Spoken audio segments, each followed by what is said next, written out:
Hello guys, this is Shashank Singh और आज की वीडियो हम डिस्कस करेंगे विप्रो के 31 जन 2021 को पूछे गए कुछ क्वेश्चंस को। तो इसमें हमारा फर्स्ट क्वेश्चन है, in the question a part of sentence is italicised, alternatives to the italicised part are given which may improve the construction of the sentence, select the correct alternative. और यहाँ पर हमारे पास एक सेंटेंस है जो कि है कि as soon as I turn the ignition key the engine caught fire.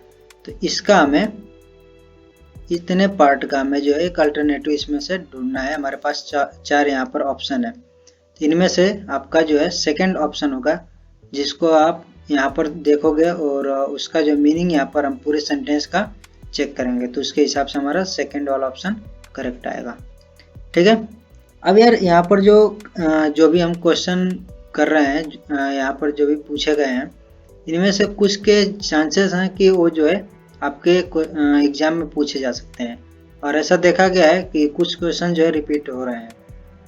तो आपको इस चीज़ का ध्यान रखना है और आराम से सबके जो आंसर को देख लेना है।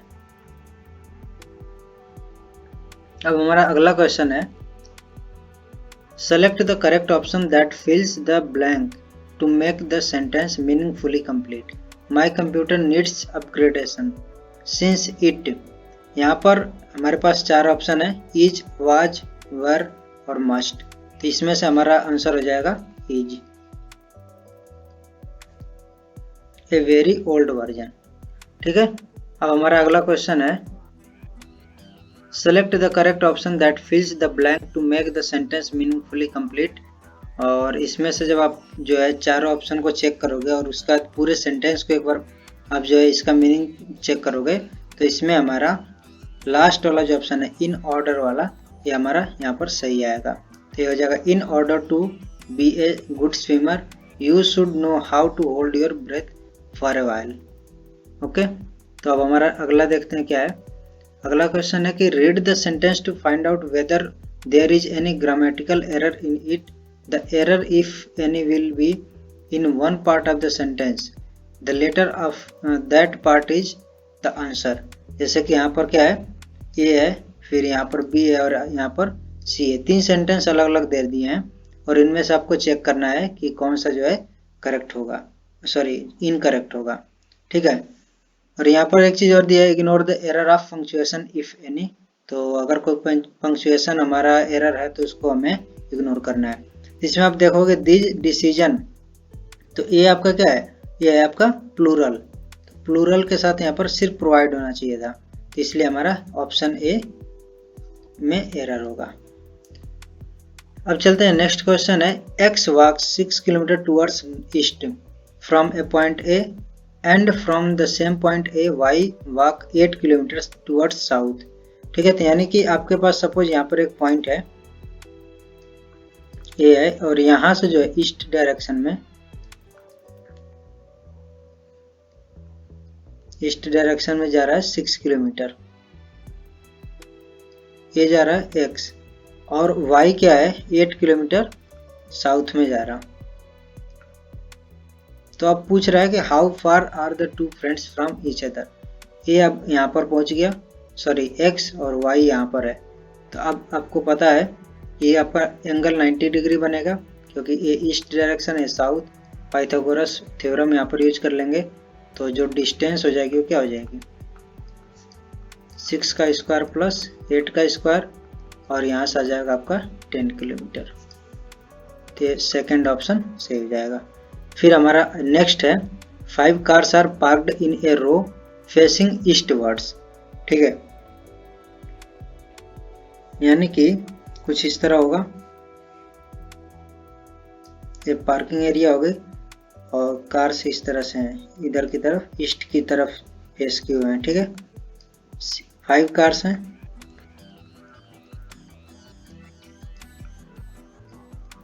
अब यहाँ पर क्या दे रहा है, E is parked to the left of A B and C. तो इसको हम एक जगह लिख लेते हैं कि ई जो है कहाँ पर पार्क है, लेफ्ट में है, ए बी और सी के है, ई है। अब यहाँ पर जो है, और यहाँ ए बी सी, इनके लेफ्ट में ई है। ठीक है। अब फिर क्या बोल रहा है, b c and a are park to the left of d. और क्या चीज दिया है, डी के लेफ्ट में है।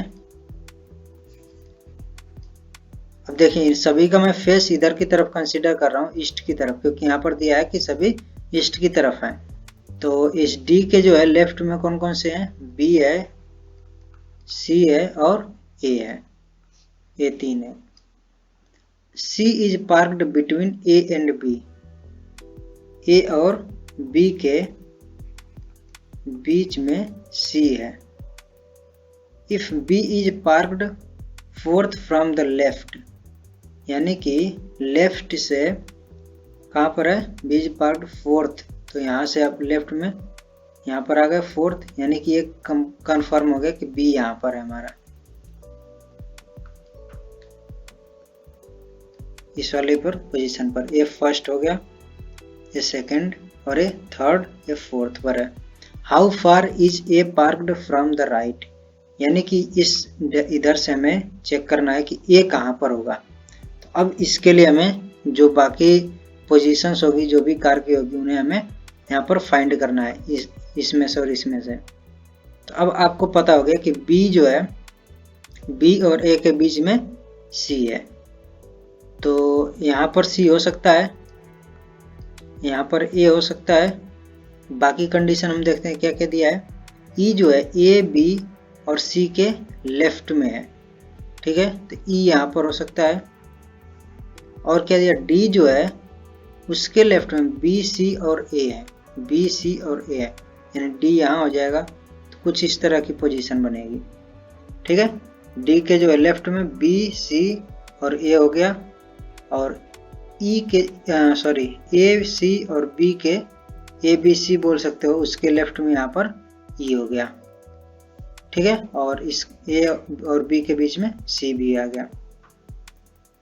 तो इस तरह की पोजीशन हो जाएगी। अब ए की पोजीशन पूछा है राइट से, तो 1 2 3 फोर्थ पोजीशन पर हो जाएगी, तो ये आपका आंसर सही हो जाएगा। फिर अब नेक्स्ट चलते हैं, और नेक्स्ट है select the correct option that fills the blank to make the sentence meaningfully complete. He worked really hard and this deserves to be promoted. Deserve word होगा, लेकिन अब आपका जो यहाँ पर सिंगुलर है, तो उसके हिसाब से यहाँ पर क्या लगेगा, डिजर्व्स। फिर हमारा नेक्स्ट है, a man moves 2 kilometre towards east then 3 kilometre towards south, यानी कि अगर यहाँ से मान लेते हैं टूवर्ड्स ईस्ट गया 2 किलोमीटर, फिर क्या है 3 kilometre towards south, 3 kilometre south की डायरेक्शन में गया, अगेन 2 किलोमीटर टूवर्ड्स वेस्ट, यानी कि अब आ गया यहाँ पर 2 kilometre. Then he goes 2 kilometre towards the initial position, यानी कि इनिशियल, ये वाली इनिशियल पोजीशन थी, 2 किलोमीटर जा रहा है।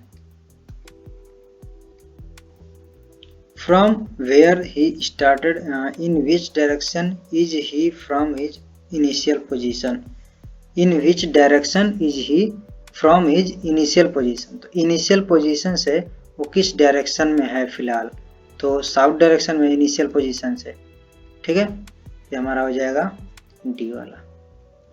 अब नेक्स्ट चलते हैं, और इसमें हमारा है find the next number in the series. तो इसको आप देखोगे तो यहाँ पर आपका क्या हो रहा है, 3 11 और 25 45, तो 3 और प्लस 8 11, और यहाँ पर आपका हो जाएगा 14, और यहाँ पर आपका हो जाएगा 20, ठीक है। यानी कि हम फिर इसमें चेक कर सकते हैं, +6 +6 आ रहा, तो +6 आएगा तो 26, और ये जो 26 होगा इसमें ऐड होगा 45 में, तो 45 + 26 हमारा आ जाएगा 71, तो हमारा आंसर हो जाएगा, ठीक है। अब हम चलते हैं नेक्स्ट पर, और इसमें select the odd one out. तो ऐसे जब हमें दिया होता है ऑड इस तरह के फाइंड करने के लिए, तो सबसे पहले इनके जो भी अल्फ़ाबेट में जो हम डिजिट वाले वैल्यू लिखते हैं उसको लिख लेते हैं। तो इसका हो जाएगा 4 8 4। ठीक है, अब इसमें देखते हैं कि हमारा क्या क्या हो सकता है। एक तो ऑप्शन है कि 4 + 4 8 हो गया, दूसरा 4 × 4/2, 4 × 4/2 भी हमारा 8 आएगा। तो हमारे दो यहाँ पर पॉसिबिलिटीज हैं, तो हम नेक्स्ट पर चलेंगे और नेक्स्ट देखते हैं क्या होगा। ये हो जाएगा 8 और ये आपका है 12 और ये 4 आपका है। तो यहाँ पर आप देख रहे हो, यहाँ पर क्लियर हो गया कि 8 + 4 हमारा 12 मिल रहा है। फिर ऐसे ही यहाँ पर करेंगे 20 और y 25 4। तो यहाँ पर 24 होना चाहिए था, तो ये हमारा गलत है, ऑड यही है। ठीक है, नेक्स्ट वाले को भी एक बार हम चेक कर लेंगे कि सभी ये जो हमने जिस लॉजिक पर हम इसको सॉल्व कर रहे हैं वो लॉजिक हमारा सही है नहीं सही है। तो यहाँ पर हमारा हो जाएगा 16 और ये 19 और ये 3। तो ठीक है, यहाँ पर 16 + 3 हमारा 19 मिल रहा है, जो कि मिडिल वाला है। ऐसे यहाँ पर भी जो साइड वाला है उनको ऐड करने पर मिडिल वाला मिल रहा है, लेकिन यहाँ पर नहीं मिल रहा है, इसलिए हमारा ये ऑड हो जाएगा। अब ये है हमारा एक और क्वेश्चन, और इसमें हमारा है given science signify something and on that basis assume the given statement to be true and find which of the two conclusions first and second is और डेफिनेटली ट्रू। तो यहाँ पर हमारे पास कुछ साइंस दे रखे हैं, ये अलग अलग साइन का मतलब है, जैसे कि यहाँ पर परसेंट का साइन, इसका मतलब ग्रेटर देन, और एक ग्रेटर का साइन है तो इक्वल टू। और यहाँ पर कुछ साइन था जो मुझे पता नहीं चल रहा था क्या था, इसलिए मैंने लिखा नहीं, और एक्चुअल में जो भी साइन था उसका कहीं इसमें यूज नहीं है। ठीक है, बाकी हमारे जो भी साइन है उनका कहीं ना कहीं यूज किया गया है। अब इसमें हमारे स्टेटमेंट एक गिवन है, 3 स्टेटमेंट है। तब देखिए, अब इस पे आपको सबसे पहले नहीं ध्यान देना है, आपको इतना ये चीज़ पढ़ने के बाद जो भी आपके ऊपर के दे रखे हैं उनको पढ़ने का डायरेक्ट स्टेटमेंट पर आना है, और यहाँ पर आपको देखना है कि कौन कौन से हमारे स्टेटमेंट यूज हो रहे हैं, और उसी हिसाब से हमको इनको कन्वर्ट कर लेते हैं। तो P और यहाँ पर ग्रेटर का मतलब क्या हो रहा है, इक्वल। तो पहला है P = S, इसको कन्वर्ट कर लिया। @ का क्या मतलब है, denotes to not equal to. ठीक है, तो यानी कि S is not equal to T। फिर हैश का साइन का मतलब लेस देन, तो यहाँ पर हो जाएगा P is less than R। ये 3 हमारे स्टेटमेंट होंगे। अब कंक्लूजन हमें क्या निकालना है, तो उसको भी लिख लेंगे। फर्स्ट वाला हमारा है S, और परसेंट का मतलब हमारा दिया है कि ग्रेटर देन है। ठीक है, ग्रेटर देन, तो S is greater than R। Second वाला हमारा कंक्लूजन क्या है कि P @ T, तो @ का मतलब है नॉट इक्वल टू, तो P is not equal to T। अब हमारा कंक्लूजन भी होगा। अब बस हमें स्टेटमेंट तीनों को चेक करना है और देखना है कि किसमें किसमें रिलेशन फाइंड करना है। तो पहले S और R में रिलेशन फाइंड करना है। तो अब देखिए P और S इक्वल है, और यहाँ पर है हमारा P इज लेस देन, तो P की जगह हम क्या लिख सकते हैं, S is less than R। ठीक है, इससे और इससे हमारा आ जाएगा P is less than R, यहाँ पर sorry S is less than R, यहाँ पर क्या है, S is greater than R। तो हमारा फर्स्ट वाला जो है ट्रू नहीं होगा। अब सेकेंड वाले के देख लेते हैं, P और T में, तो P S के इक्वल है, तो S की जगह पर हम क्या लिख सकते हैं, P is not equal to T हो जाएगा। ठीक है, तो ये वाला हमारा ट्रू हो जाएगा। सेकंड कंक्लूजन हमारा सही है, तो इसमें से हमारा आंसर हो जाएगा only conclusion second is true, ये वाला हो जाएगा। ठीक है, तो ये थे हमारे कुछ क्वेश्चन जो कि विप्रो में पूछे गए हैं। तो ऐसा ही मैं और भी क्वेश्चन आपके लिए लाता रहूँगा। तो अगर आप चैनल पर नए तो चैनल को जरूर सब्सक्राइब कर देना, जिससे कि आपको आगे आने वाली सभी वीडियोज़ की नोटिफिकेशन भी मिलती रहे। Okay, so thank you guys, thank you so much for watching this video.